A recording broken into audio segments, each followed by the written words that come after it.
Շնորհակալություն։ Պարոն Վարդևանյան, ձեր ելույթի մեջ այսօր շատ կարևոր երկու փաստ նշեցիք, դա խոսեցիք անարդարությունից եւ ճգնաժամից, հումանիտար ճգնաժամից։ Այո, ցավոք սրտի մենք Հայաստանում այսօր փաստ է որ ունենք դա, եւ մեր քաղաքացիները փաստացի առերեսվում են դրան, բայց ավելի ցավալի է, որ մեր քաղաքացիները առերեսվում են դրան, ինչպես ԱԺ նախագահը իր խոսքում նշեց, Հայաստանի Հանրապետությանը սպառնալիք հանդիսացող Ադրբեջանում։ Գիտենք, որ 19 առնվազն 19 մեր հայրենակիցները այս պահին դատվում են, Բաքվի բանտերում են եւ նրանց դատավարությունների ժամանակ Արցախի ռազմաքաղաքական ղեկավարությանը ուղղված մեղադրանքները հիմնականում Հայաստանի դեմ ուղղված մեղադրանքներ են, որոնք իբրև թե վերաբերվում են պատերազմի ժամանակ 44-օրյա պատերազմի ժամանակ եղած այսպես կոչված հանցագործություններին են վերաբերում, այդտեղ նաև խոսք է գնում միլիարդավոր դոլարների մասին, որոնք վնաս է հասցվել Ադրբեջանին իբր թե։ Հարցս հետևյալն է. Արդյոք կա վտանգ, որ սա մի օր կարող է օգտագործվել ուղիղ Հայաստանի Հանրապետության դեմ, եւ ինչպես եք վերաբերվում այս գործընթացի նկատմամբ Հայաստանի Հանրապետության ԱԳՆ-ի լռությանը, եւ մինչեւ այժմ չկա պաշտոնական որևէ հայտարարություն այդ մասին։ Շնորհակալություն։ Շնորհակալ եմ հարցի համար։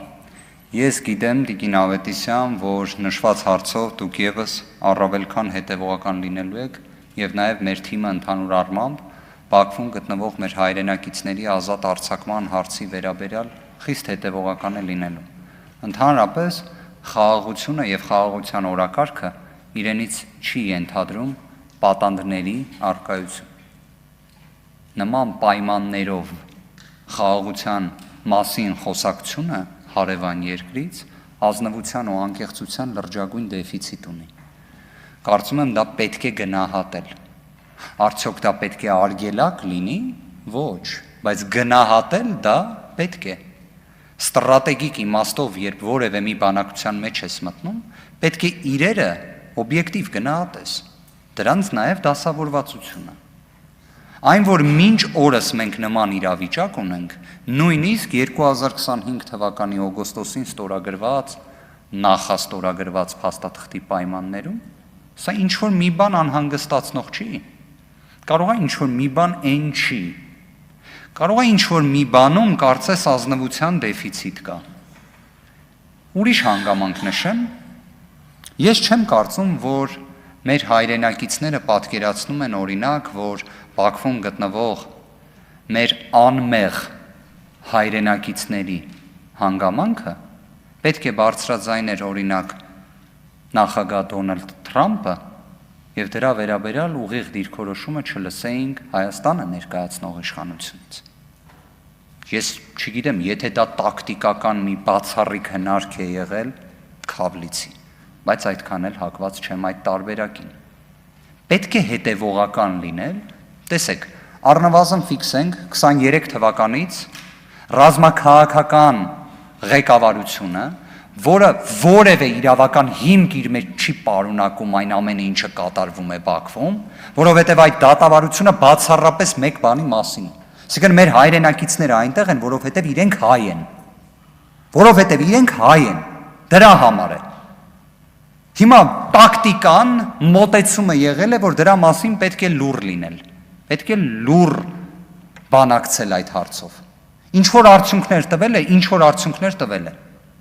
բայց չի երկարում այս պրոցեսը։ Անկեղծ, եթե կա մի կոնկրետ ծրագրային, ճանապարհային քարտեզ, որը իրացվում է այս ընթացքում, բայց մենք դրա մասին տեղյակ չենք, շատ հետաքրքիր կլիներ լսելը։ Բայց հիմա օրինակ, մենք տեսնում ենք, չէ, ինչպես աշխարհահռչակ անձ հայտնում է, որ ինքը Բաքվում ոտ չի դնելու, քանի դեռ Ռուբեն Վարդանյանը, կրկին ազգային բարերար, գտնվում է Բաքվի բանտում։ Չպետք է արդյոք մեր ԱԳՆ-ն սա խրախուսի։ Չպետք է ազգային ժողովը նշվածը Պարոն խրախուսի։ Վարդանյան, թույլ տանք արձագանքի, համեցեք։ Շնորհակալություն, ես շարունակեմ եւ խոսքս ածանցելով ձեր ասածից ատելության քարոզից, որ տեսել ենք վերջին շրջանում Հայաստանի Հանրապետության ներսում, ինչպիսի ատելության քարոզ է գնում հենց իշխող խմբակցության կուսակցության կողմից հայ ժողովրդի նկատմամբ եւ ցավալին այն է, որ այդ ատելության խոսքը գնում է նաեւ հենց գերիների նկատմամբ։ Ինչպես կգնահատեք որպես իրավաբան այդ հանգամանքը նաև։ Իմ վերաբերմունքը ընդհանրապես հետևյալն է, ատելության խոսք, վիրավորական արտահայտություններ, պետք է զերծ մնալ դրանից։ Ընդհանրապես կարող է մի քիչ շատ պաթոսային հնչի, բայց ես չեմ կարծում, որ Հայաստանի Հանրապետությունը ունի այն շռայլությունը, որ իրեն թույլ տա իր հասարակությանը պառակտել, բաժանել խմբերի։ Ես չեմ կարծում մենք այդ շռայլության իրավունքը ունենք։ Ես գտնում եմ, որ մեր հասարակությունը չպետք է լինի պառակտված։ Դահլիճում շատերն են, որ մասնագիտացած են հայոց պատմության հենց ոլորտում,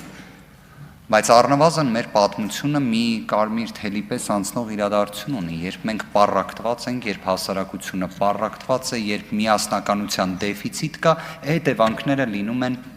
մոտավոր այնպիսին, ինչպիսին տեսնում ենք վերջին տարիներին, հատկապես 20 թվականից մինչ օրս։